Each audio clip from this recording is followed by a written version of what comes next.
Hello, everyone. I'm here with Beverly Shenkman today. And hi, Bev. Hi, Neil. How are you?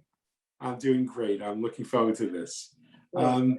So when we were very small, about 5 years old, we both moved into Greystone. What was it like for you moving into Greystone? Well, for me, I came from the Bronx, as probably a lot of us did.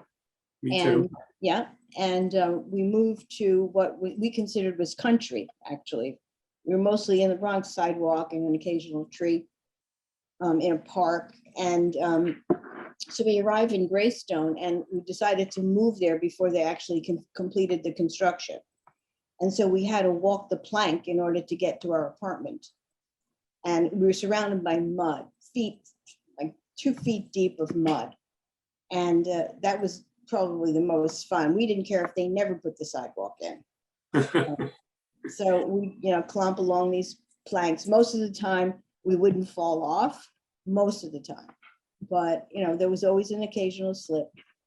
And then, just the freedom of living in a place where you didn't have to be monitored all the time. When I was growing up in the Bronx, granted, I was younger, but it's the kind of thing where my mom never let me out of her sight. Whereas in Greystone, we would be allowed to go outside alone and biking, and across the street there were woods, so there was plenty of adventure. It was a much, So now, much so freer. you're in Greystone, and you obviously have some friends there. Were you an insider or an outsider when you were living there? I always thought of myself as an outsider. But when I talk to the Greystone girls now, today, they don't agree. They saw me as someone who was involved in many different activities, friends outside of the Greystone girls. But I think I did that because I felt like an outsider within the Greystone girls. I lived in a different area of the complex, and just the very nature of the separation between section 1 and section 2 for some reason created a different group of friends. And there were lots of girls in the second section, and they organized a club and they assigned a queen, and they had like their own language and everything. So I didn't really feel a part of that. I wasn't excluded, but I didn't feel like a part of it. So I befriended people like Evelyn Pichetta and Adrian Singer that lived, and Wendy and Judy New, living outside Greystone. And in Greystone, there was one girl also on Haven Drive. Yeah, and so that was Amy. So Amy and I were very close. Yeah, so we would spend time together. So let's move forward for a minute to the 45th reunion. Mhm. How did the 45th reunion sort of have an effect, and Facebook have an effect on you? Tremendously. It seemed like at some point along the way, right before the 45th reunion, some of the Greystone girls got the idea of reaching out and finding as many as we could so that we could have like a pre-reunion. And we were pretty successful. We had like 35 women show up. Some of them we hadn't seen, in 35, 40 years. And it was a very emotional time. There were a lot of tears. Just seeing everybody was really emotional. And I realized how important they had been to me all along growing up. And how also noticed how people didn't really change that much. They changed, but their core remained the same. They were still very, very recognizable. Yeah, I agree that there is a core to who we are and who we continue to be. And yet, I like to believe that we will change and get better. Well, that's true. I think we all mature, gain wisdom, and easier to love others. I think it's so much easier to be with others and not judge. So Judge, good. So, talking about being with others and loving, who are some of your favorite teachers at Gordon? Well, actually, they were Miss Mannheimer and Mrs. Schwartz. I loved both of those teachers. I mean, the fact that they were women, of course, number one, that was exceptional. And that they were such phenomenal teachers. You could tell they really wanted us to learn. And it wasn't a chore for them to teach.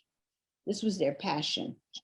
And I remember Miss Schwartz used to walk around with chalk all over her skirt and her face, and she didn't care. And Mannheimer was similar. You know, it wasn't about anything other than teaching. And the chalk could go anywhere, it didn't matter, just to get the point across. And there was no question that remained unanswered. Yeah. There was no judgment. She would give you an A just because you asked a lot of questions, because you tried so hard. Well, it's certainly is nice when you have a subject matter that you love and you have teachers who you love being with. It's a wonderful combination. Yeah. I wound up majoring in math in college, at least for the first 2 years, but then it changed, shifted over. And we'll get to that in a little bit. When you were in high school, if I remember correctly, you were a cheerleader. That's what I've been told. That's what I've heard. So what do you remember most about it? Missing practices and not allowing to cheer at a lot of the games because I had missed too many practices. But when I was actually there, it was a lot of fun. You know, it was totally a lot of fun. And I remember when I would cheer, I would give it my all. But Neil and I talked about this before. There was a situation, we used to take the bus to basketball games. And it was, of course, after school, and often we'd come back from the game and it would be dark. And I would always sit next, or at least my memory is that I would often sit next to Oscar Warren. And we kind of developed a crush. At least this is my understanding from my, 16-year-old brain, a crush on one another. Or maybe it was like a 17-year-old brain, because we started talking about the senior prom.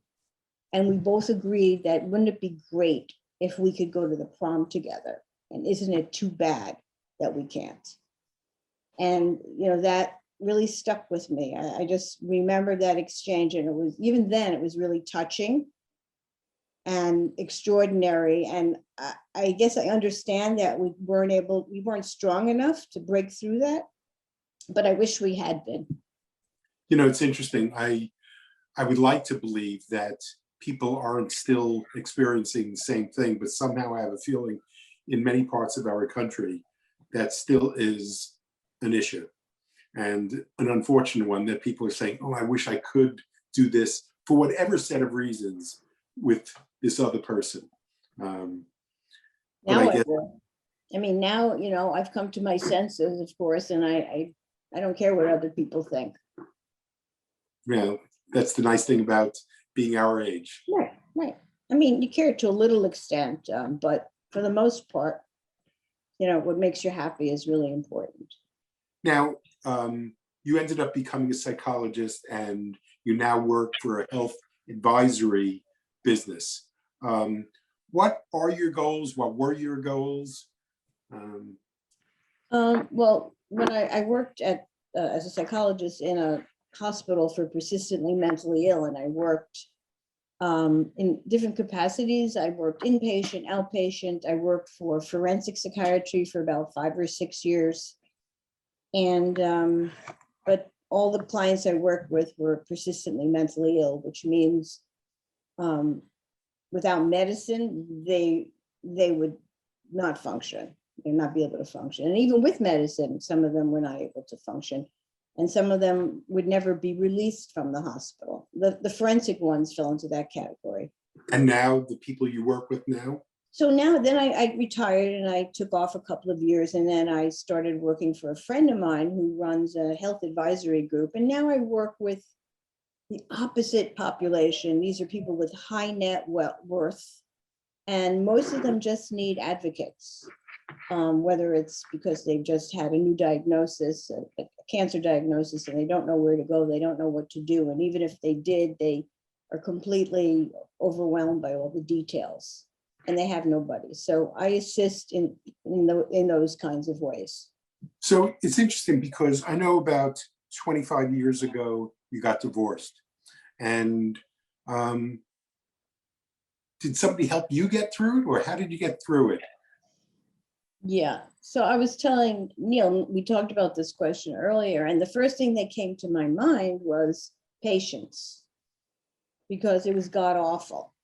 You know, the first 2 years after we broke up was so excruciatingly painful, because I kept thinking about all the people whose feelings were hurt and how disrupted the family had become.